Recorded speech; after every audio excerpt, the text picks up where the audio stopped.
How's it going, everybody? Welcome back in to Earth Nerd. I'm Bryce West, and today we're going to be talking about Kamen Rider Gabu Episode 4. And this week we are seeming to learn a lot more about what is going on behind the scenes, what the villains are up to. So let's go ahead and get straight into it. This episode starts like all the rest. Shoma dying of starvation and passing out in front of people. And this time it is an old couple, and Shoma looks exactly like their son who disappeared 20 years ago. I don't know if that is just a reason for the writers for them to want to have the old people like Shoma, or if there's actually something going on there. But he has the same face as their son, literally.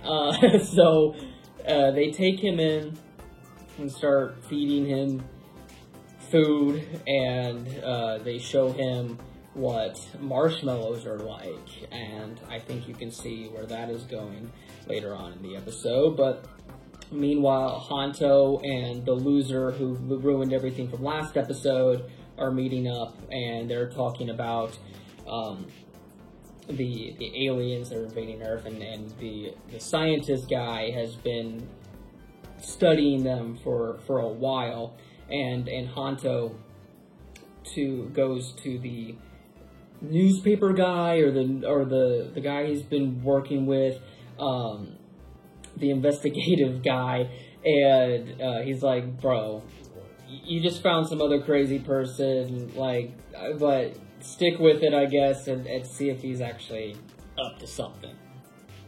But eventually, Shoma and the old people are attacked, and Shoma is able to kind of run away and get separated from the old people, so they're no longer in danger. And then they come into like some sort of forest, and the two girls that have been a part of Stomach Inc., and they've been talking about things for the past few episodes, but we're not really sure what's going on with them, show up, and Shoma recognizes them. And then we go through this whole flashback sequence to where he's with his mom, and they're basically captured, and the villains know who his dad is, and they say, they call him basically like a traitor, and like he let these humans in. And it's revealed, it was actually revealed earlier on with the scientist dude, but the villains are using the humans and wrapping them up and making them using them for spices and their dark treats or whatever.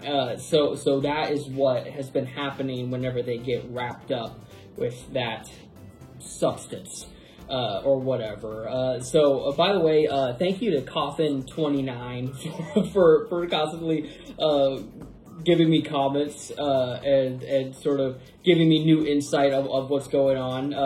They've been the comments for the past few episodes, and whenever I've been confused about something, they've let a comment below informing me. We'll see if it happens this week. but thank you Coffin29 for your comments. I appreciate it. But yeah, so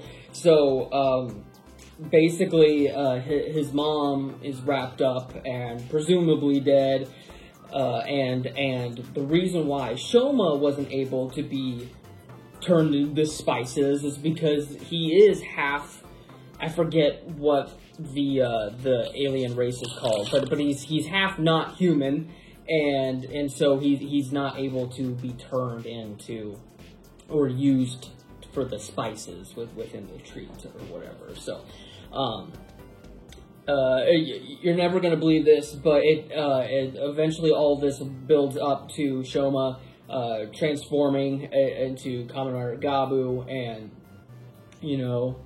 kicking some butts, taking some names, and he's not doing so well. But then he's able to turn into his marshmallow form, Because once again, the marshmallow little snack guy's like, eat me, and he's like, okay, and so he turns into his new marshmallow form, and you know, I really like how within this show, you know, it's not just like he gets this new power up and all of a sudden, you know, he's just like a genius and knows how to operate it right away. Like it takes some learning curve, you know, to like know the weaknesses and the strengths of this power, like he did with the potato chip form, and with this form, he's like, oh, it's hard to grab things. I like that kind of stuff. It kind of reminds me when in Kamen Rider Kuga, he had his different forms and they had their different strengths and weaknesses,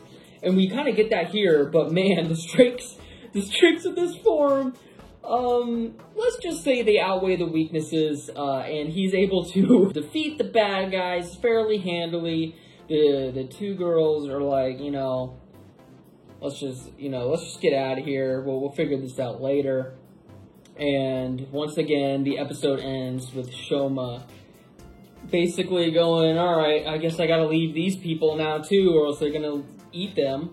And so he decides not to return to the old couple, and that's the end of the episode. So overall, I really did enjoy this episode. I think the marshmallow form is a lot of fun. I was really afraid that they were going to X-Men Origins Wolverine the old couple. so I'm glad that didn't happen. Shoma had the good wisdom, the good insight to not stay with them anymore, or else they would have been in pretty big danger, it sounds like.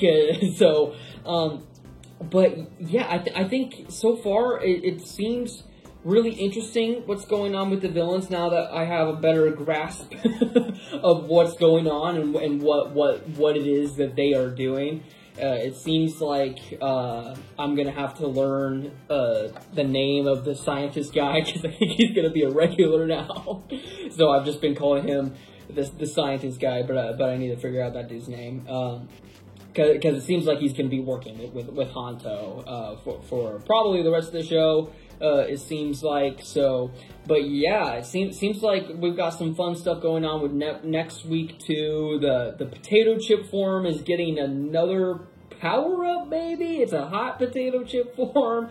So, I'm looking forward to seeing what all that's going to entail. But yeah, let me know your thoughts on this week's episode of Kamen Rider Gabu in the comments below, and stay tuned tomorrow for my review of this week's episode of Bakuwage Sentai Boom Boonger. Thank you all so much for watching. Take care.